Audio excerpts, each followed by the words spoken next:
concede esta oportunidade, como eu disse, de estar aqui esta noite. É o motivo de levantar as mãos e dizer glória ao Senhor, porque quantas pessoas que desejavam amanhecer nesse dia, mas na noite passada desceu a sepultura. Outros desejaram chegar a este dia, mas na manhã deste dia desceu a sepultura. Outros desejariam chegar essa tarde, mas no meio do dia desceu a sepultura. E outros desejariam chegar a essa noite, mas nesta tarde desceu a sepultura. Mas eu e você estamos aqui, sabe por quê? Para cumprir o que está escrito na primeira carta aos Coríntios, capítulo 15, versículo de número 30 e 17, me parece.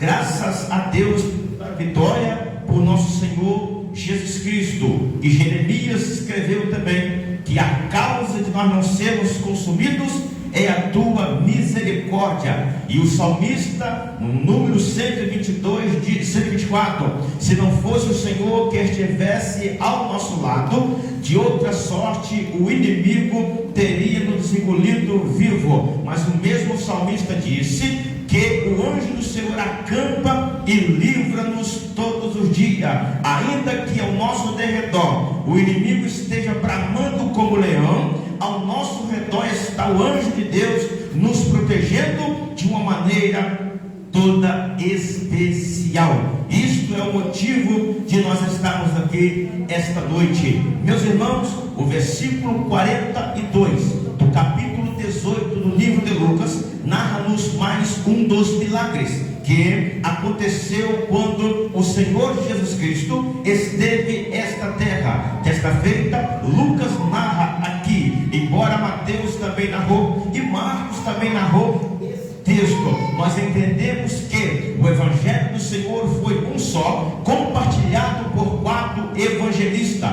Mateus, Marcos, Lucas e João. Embora Mateus e João, o primeiro e o último, são aqueles que escreveram aquilo que testemunhou, pois contavam entre os 12. Mas Lucas e Marcos são aqueles que não estavam entre os 12, por isso escreveram aquilo que ouviram e aquilo que testemunharam. Aqui o título ou a epígrafe fala-nos o cego de Jericó. A Bíblia disse que aconteceu certa feita do Senhor Jesus Cristo e até a cidade de Jericó. Quem lê a Bíblia vai ver que Jesus não foi em Jericó 20 vezes, Jesus não foi a Jericó 10 vezes, nem tampouco 5 vezes, mas ele foi a Jericó apenas uma só vez, que é esta vez aqui. E a Bíblia disse que lá em Jericó havia um cego chamado Bartimeu, um cego de nascença. Este cego, ele morava em Jericó, mas ele estava à beira do caminho, na entrada de Jericó, e a Bíblia diz que ele estava mendigando. Preste atenção, ele era cego e estava mendigando. Quando eu uso a palavra, eu vejo a palavra mendigando, mendigando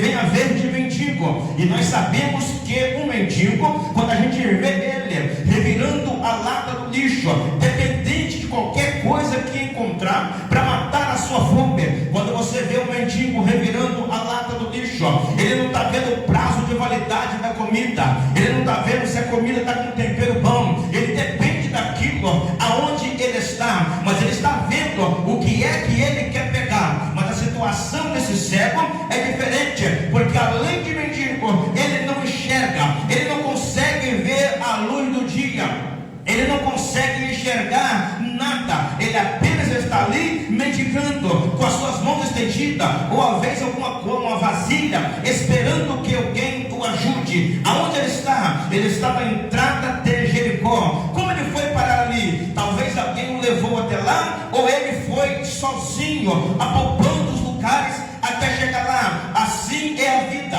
daquele que não enxerga espiritualmente, ou ele vai induzido por alguém, porque ele não enxerga, ou ele mesmo vai sozinho por não enxergar, porque quem enxerga às vezes é convidado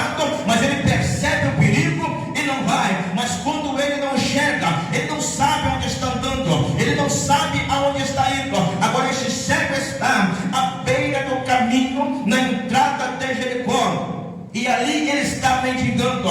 É aí aonde que Jesus vai passar com uma grande multidão. Por quê? Porque na época de Jesus não andava sozinho, ele andava com uma grande multidão. E esta multidão que andava com Jesus era dividida em 4 partes. A primeira parte da multidão era a parte dos escribas. O que o escribas fazia? Levava caneta, levava papel e anotava os erros aonde só eles viam. Jesus não errava, mas eles queriam ver o erro e anotava. É a primeira parte. A segunda parte é dos fariseus. Fariseus não perdiam o culto de Jesus, mas só ia para colocar defeito. Se Jesus perdoava alguém, eles questionavam. Se Jesus comia com alguém que não era da igreja, eles ali criticavam. Para eles nada estava bom, mas eles estavam lá. Era a segunda multidão. A terceira parte da multidão é aquela que ia só na multiplicação de pão e peixe, onde tinha alguma coisa para comer, para saciar o seu físico, eles estavam lá. Mas existe a quarta parte da multidão, que é aquela que, independente se vai ter pão multiplicado ou não, eles preferem ficar de manhã até a tarde ouvindo as doutrinas, ouvindo o sermão. E quando chega a tarde, Jesus fala: não posso despedir com mão vazia, porque estão comigo até agora. Oh, louvado seja o nome do Senhor para todo sempre. É esta multidão que acompanhava o Senhor. Quando o Senhor vai com aquela multidão entrando em Jericó, a Bíblia disse que o cego, ele escuta alguma coisa, e a Bíblia disse que quando ele escuta, ele vai perguntar. Ei, ele estava acostumado com barulho de carro, é barulho cotidiano, com pessoas a pé, ele estava acostumado com animais que passavam, mas quando Jesus passou, ele perguntou o que era aquilo. Por quê? Porque a multidão vinha dando glória e vinha dando aleluia ao Rei dos Reis, e segundo o Senhor, ele nunca tinha ouvido este barulho antes. Ele pergunta: que barulho é esse? Quando ele pergunta que barulho é esse, do meio da multidão que acompanhava Jesus, alguém disse: é Jesus o Nazareno que está passando aí. Quando fala que Jesus está passando, logo o cego pensou: opa, eu já ouvi falar dele. Ele cura, ele salva, ele batiza, ele opera milagre. Vou clamar. E começou a clamar: Jesus, filho de Davi, tem misericórdia de mim. E a Bíblia disse que aqueles que passavam o repreendiam para que ele se calasse. Deixa eu revelar para você esta noite algo tremendo da parte de Deus. Da multidão que estava com Jesus, alguém disse: Jesus está passando, clama, pega o milagre, pega a bênção. E quando ele começou a clamar, da mesma multidão que estava com Jesus, alguém o repreendia para que ele se calasse. Ei, olha para cá, não se assuste, porque da mesma multidão que diz que está com Cristo, há uns que vai te encorajar, há um que vai fazer você ficar com medo, há uns que vai dar uma palavra para você ir para frente, outros vai dar palavra para você voltar para trás, há uns que vai dar palavra para você sobressair, outros vai dar palavra para você recuar, uns vai dar palavra para você ter coragem, e outros vão dar palavra para você ter medo. Não se assuste. Há uns que vai dizer que você deve seguir, continuar amando Jesus, clamando a Jesus que a vitória é sua, mas tem outros que vai tentar te desanimar. Mas fique tranquilo, que você não depende de ouvir multidões, você precisa clamar aquele que está junto com a multidão, o Senhor Jesus Cristo, autor e consumador da tua fé. Deixa eu correr na introdução, porque eu preciso chegar na mensagem esta noite. A Bíblia disse que ele ainda clamava ainda mais alto, clamando ainda mais alto, Jesus parou e mandou chamá-lo. Quando Jesus manda chamá-lo, ele vem para perto de Jesus. Escuta isso, eu vejo aqui algumas características que levou o cego a receber a bênção da cura. A primeira característica que levou o cego a receber a cura é que ele era cego, mas não era surdo. Ele era cego, mas não era surdo. E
foi moído pelas nossas dores, pela sua pisadura somos sarados, e o pecado que nos traz a paz estava sobre ele. Quando o eunuco estava lendo esse texto, ele ficou preocupado, ele ficou perplexo. Sabe por quê? Porque ele estava percebendo que alguém sofreu, mas não entendia quem é que tinha sofrido. A Bíblia diz que o evangelista Filipe, ele chega do lado do carro, olha para o eunuco e fala: você entende que você lê? E diz: não, como é que eu vou entender se não tiver ninguém que me explica? Ele estava vendo, percebendo, mas não está entendendo, porque ainda não tinha ouvido alguém o ensinar. Filipe começa a dizer para ele que aquele era Jesus, que ele tinha passado, ia passar pelo processo do sofrimento para dar vitória. E depois de alguns minutos, Filipe o ensinando e o eunuco ouvindo, o próprio eunuco disse: o que impede que eu seja batizado? Ali está o rio. Filipe não forçou ele a ser batizado, é ele que ofereceu de ser batizado, porque a audição fez com que ele ouvisse e entendesse que o evangelho é renúncia.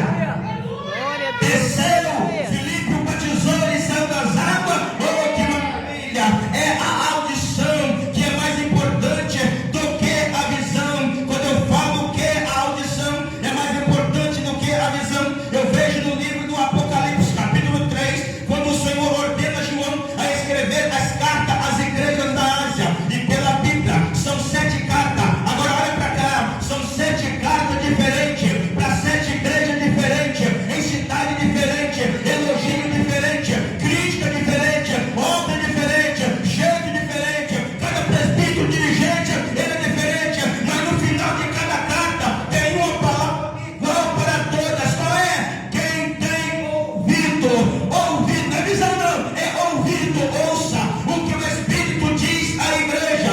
É a audição sendo mais importante do que a visão. Quando Lázaro estava morto, já tinha 4 dias lá dentro do túmulo, Jesus poderia falar: tirar essa pedra, que eu vou entrar lá dentro, vou pegar da mão de Lázaro e vou trazer ele para fora. Não precisa disso, não precisa disso. Tirei a pedra e na porta do túmulo Jesus disse: Lázaro, vem para fora. Lázaro ouviu e veio para fora, já ressuscitado.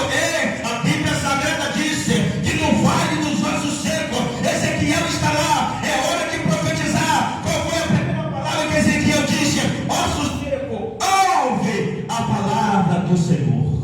Glória a Deus, aleluia. É a audição que é mais importante do que a visão. Então a primeira característica do cego aqui é que ele era cego, mas ele não era surdo.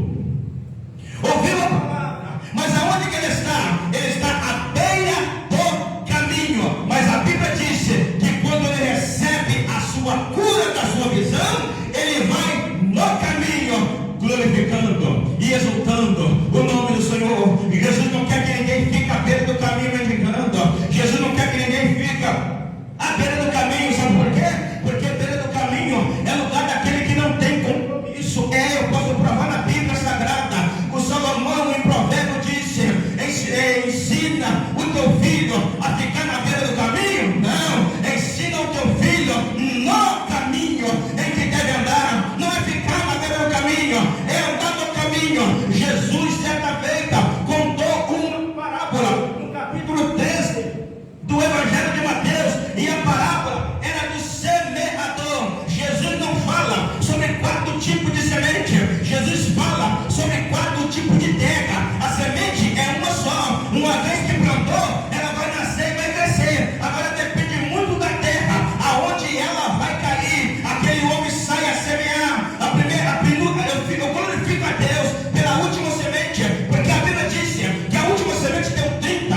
envelhecer, não deixou nem ela nascer, arrebatou para longe. Quem fica na beira do caminho está sujeito a ser arrebatado para longe. Quem fica à beira do caminho está sujeito a ser arrebatado, mas é ficar na beira do caminho porque quer. Às vezes alguém está na beira do caminho porque foi induzido para lá, porque não enxerga, mas Jesus vai dar visão para o cego e vai dizer: sai da beira do caminho. Ele segue. Oh, aleluia. A primeira característica é que ele escutava. A segunda característica é que ele começou a clamar. Se não clamar, não tem vitória. Se não clamar, não tem milagre. Se não clamar, não tem aquilo que a gente quer da parte de Deus. Começou a clamar. Quem está passando aí? Jesus o Nazareno. Ele começou a clamar: Jesus, filho de Davi, tem misericórdia de mim. Eu estava estudando esse texto porque é que o povo disse Jesus Nazareno, e quando ele foi clamar, ele clamou filho de Davi. É o cego dizendo: eu não enxergo fisicamente e a multidão enxerga, mas espiritualmente eu enxergo e eles não enxergam. Porque quando se fala de Jesus Nazareno, é aquele que nasceu em Nazaré, e em Nazaré tem muito. Josué no hebraico significa Jesus. Aquele mágico Bar Jesus significa filho de Jesus. Se você for na cidade de Nazaré, você vai encontrar muitos homens chamados Jesus de Nazaré. Tem muitos lá. Agora, filho de Davi não tem 20, filho de Davi não tem 5, filho de Davi só tem um, o Messias, o esmagador da cabeça da serpente. Jesus, filho de Davi, tem misericórdia de mim. Irmão, quando o cego fala, tem misericórdia de mim, Jesus não aguenta. Porque todas as vezes que Jesus se move de íntima compaixão, alguma coisa acontecerá. Na cova de Lázaro, a Bíblia diz: moveu-se de íntima compaixão e falou: me leva no túmulo. A Bíblia disse que encontrando a cidade de Naim, no portão da cidade, ele moveu de íntima compaixão, tocou no esquife e o jovem reviveu. E agora o cego fala: tem misericórdia de mim. A palavra misericórdia vem do vocábulo hebraico que significa uma divisão de duas. Misericórdia, fala de miséria, e córdia é relativo ao coração. Todas as vezes que nós pedimos misericórdia a Deus, nós estamos invocando o coração de Deus para dentro da nossa miséria, e Jeová vai fazer alguma coisa e o nome dele será glorificado. Glória a Deus. Tem misericórdia de mim. Começou a clamar. Tem misericórdia de mim. Irmão, o Senhor quer que nós clama.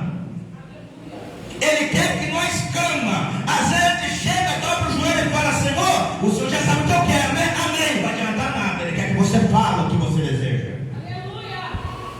Quando você entrar no seu quarto, for orar, você fecha a porta e orará o teu Pai oculto, que já sabe de tudo. Se ele já sabe de tudo, eu vou orar para quê? Porque ele quer ouvir você falar o que você deseja. Aleluia. Você precisa clamar. Quando o homem percebeu a penina zombona, falou: quer saber? Eu vou clamar. Clamou. Samuel nasceu e o nome do Senhor foi glorificado. É clamar. Ele quer que nós clama.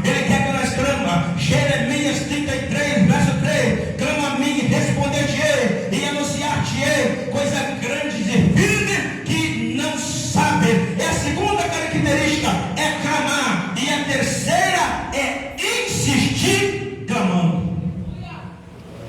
Que às vezes eu clamo hoje, não quero mais. A Bíblia diz que quanto mais ele mandava ele calar, mais ele clamava. Jesus passou pertinho dele. E lá na frente Jesus parou. Escuta, Jesus poderia ter parado na reta dele. Não, Jesus não parou por 2 motivos. Número 1, eu não vou parar na frente dele para mostrar para ele que a vontade não é dele, mas a vontade é minha. Se eu paro e atendo ele, ele vai bater no peito e vai dizer: a hora que eu clamo ele me atende. Com Deus não é isso não. Eu clamo a hora que eu quero, mas ele responde também a hora que ele quiser. E o segundo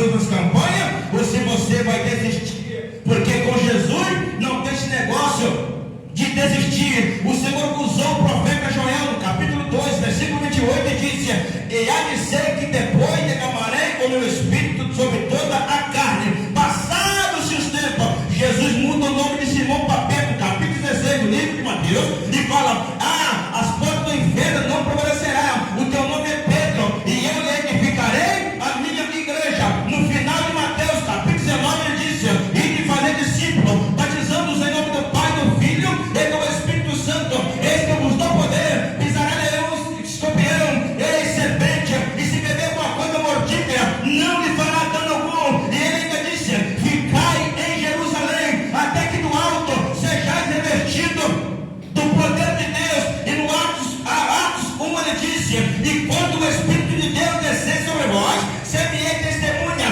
tanto em Jerusalém, Judeia, Samaria e até os confins da terra. Aí parte para Jerusalém 500 crentes. Para quê? Para orar. É para orar que os crentes foram esperando aquela bênção que é o Pentecoste, que vai descer. Qual é o dia do Pentecoste? Não sabemos o dia. Então, se não sabe o dia, você precisa insistir clamando até que o Pentecoste desça. 500 crentes estavam clamando. Só que tem uma coisa, pastor Márcio: a Bíblia disse que pelas contagens 380 disse: não queremos clamar mais, vamos para casa. Mas a Bíblia disse que 120 perseverou insistindo. E a Bíblia disse no capítulo 2 que estando todos reunidos no mesmo lugar, um som veemente desceu do céu. É o dia do milagre. Valeu a pena ter insistido clamando. Valeu a pena ter insistido no clamor. A Bíblia diz: naquele dia estavam todos reunidos. Tem gente que quer receber, mas não gosta de reunir. Não adianta. Estavam reunidos no mesmo lugar, no mesmo propósito. A Bíblia diz que desceu, batizou todos, e Pedro aproveitou a oportunidade, pregou uma mensagem e ganhou quase 3.000 almas para o reino de Deus. Sabe o que é isso? É uma insistência no clamor para que o milagre viesse chegar. Deixa eu terminar essa mensagem dizendo: Jesus parou e disse para ele: o que queres que eu te faça? Jesus sabia que ele era cego, mas queria ouvir dele o que ele queria. E o cego disse: eu quero ver. Eu quero ver. O cego não quer um carro próprio. O cego não quer a roupa de marca. O cego não quer uma casa própria. O cego quer ver. É o que ele precisa. Ele precisa de ver. O que queres que eu te faça? Jesus perguntou, mas sabendo que ele queria, mas queria ouvir da boca dele o que ele queria. Em João capítulo 5, a Bíblia diz que Jesus passa e tem o tanque, o anjo agita. Depois que o anjo agita, quem for colocado é curado de qualquer enfermidade. E na fila que vai para o tanque, tem um paralítico em cima de uma cama. Jesus chega perto dele e fala: você quer ficar são? Olha que pergunta que Jesus fez para ele. É a mesma coisa de eu chegar aí no PU ou no PA, eu ver alguém com uma ficha na mão e perguntar: você vai consultar? É jogar uma conversa fora, porque se ele está ali, é para isso. Só que Jesus perguntou ele, sabendo que ele estava na fila para receber. Mas não tem ninguém que me leva, mas enquanto eu vou, pode descer outro antes de mim, pode descer. Mas Jesus curou ele ali mesmo. Não, perdoado estão os seus pecados. Toma a tua cama, coloca nas costas e vai para a sua casa. Quando o cego disse: eu quero ver, Jesus disse: veja, a sua fé te salvou. Sabe o que vai te salvar? A tua fé.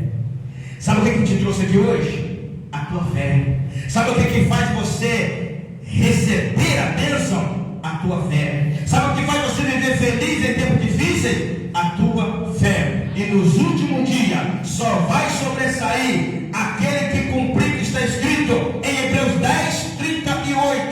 o justo viverá da fé. Glória a Deus. Aleluia. É fé. A fé, o apóstolo Pedro diz: Senhor, acrescenta a nossa fé, aumenta a nossa fé. Por que, Pedro? Está pequena? Está. Pois é, mas se você tiver fé pequena, do tamanho de um grão de mostarda, ela pode ser pequena, mas se você dizer para esse monte, vai para o outro lado, esse monte vai te obedecer. Não importa o tamanho da fé, o importante é ter fé, porque se você tiver uma fé pequena, mas se ela for em Deus, pode ter certeza que o monte vai sair. Não é um monte de terra, não, é um monte de problema, é um monte de inimigo, é um monte de barreira, é um monte de situação difícil. Vai ter que sair da tua frente, vai ter que sair do teu caminho, para você se ver livre, para caminhar, para seguir em frente. É a sua fé. Assim como o cego recebeu aquela bênção de Deus, você também receberá. O tema é: caverna acabou. A caverna acabou. Uma caverna na época era alguém escondido, inimigo. Uma caverna na época ela servia para alguém achar que tudo acabou, que já pintou tudo, vou ficar ali dentro escondido e ninguém me enche a paciência. É para isso que servia as cavernas na época. Só que o Senhor está dizendo: número 1, não precisa esconder do inimigo, porque Deus vai na tua frente, quebrando o cadeado de bronze, o serrouro de ferro, e te mostrando o fogo da escuridade. E número 2, não acha que tudo acabou, Elias. Sai da caverna agora, porque tem muita coisa ainda para acontecer. Aleluia. Eu não sei essa noite se alguém está na galera, mas se tiver, já vai estar dizendo: sai para fora, bota a cara, bota a cara, bota a cara, segue em frente, não se esconde, não se esconde, não se esconde. Jeová quer te achar, Jeová quer te achar, Jeová quer te achar, quer te renovar, quer te levantar, quer renovar o seu nome no livro da vida, quer escrever o seu nome no livro da vida novamente. Aquela obra que parou tem que continuar, tem que prosseguir, tem que avançar. Deus não me esqueceu de ti. Aleluia. Oh, glória. Deus não esqueceu de ti. Deus lembra de ti. Glória a Deus. Deus é contigo nesta peleja. Aleluia. Nesta caminhada. Fica com esta palavra em teu coração. E lembre-se: ouve. Sempre ouve o Senhor.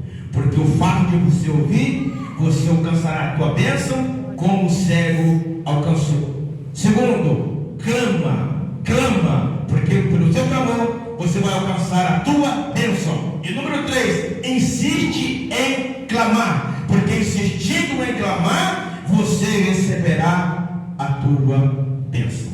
Que Deus abençoe, guarde a todos, em nome do Senhor Jesus. E eu devolvo o teu microfone em nome de Jesus. Amém. Glória a Deus. Palavra abençoada, né? Louvado seja o nome do nosso Senhor Jesus. Eu convido o nosso irmão Cardoso para levar a água.